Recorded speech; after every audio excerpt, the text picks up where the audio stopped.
আমি যখন বিরতি, আমার কাজে যখন বিরতি হয় তখন পারি, ঘুম থেকে উঠেই পারি, শোয়ার সর্বকাজ শেষে শোয়ার সময় পারি, অথবা গভীর রজনীতে যখন আমার ঘুম ভেঙে যায় তখন 5 মিনিট পারি।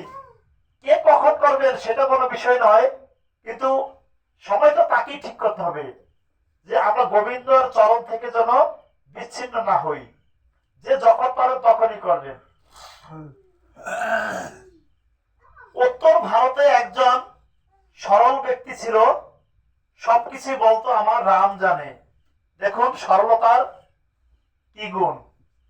যত যা কিছু আছে সকলেই সে কি বলতো আমার রাম জানে। তাকে যদি মনে করেন টিপসা দিয়ে একখানি সম্পত্তি নিয়েও যায় তাও সে বলে আমার রাম জানে। তাকে যদি চলা দিয়ে দুটো বাড়িও দেয় আমার রাম জানে। যদি মনে করেন যে আজকে দুপুরে খাবার নেই আমার রাম জানে। মানে এতটা সরল। এই সরলের মহিমা, সরলের কি গুণ, এই সরলতার কি ভাব দেখুন।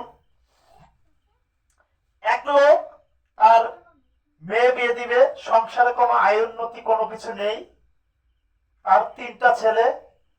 এখন ছেলে বলছে দেখো বাবা আমাদের বোন তো বড় হয়ে গেছে, এখন বিয়ে দিতে হয়, টাকা পয়সা তো দরকার, কিভাবে কি করি।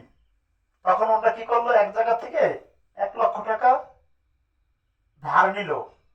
তো ধার নিয়ে তার মেয়ের বিয়ে দিল। এই মেয়ের বিয়ে দেওয়ার পরে এখন টাকা শোধ করবে।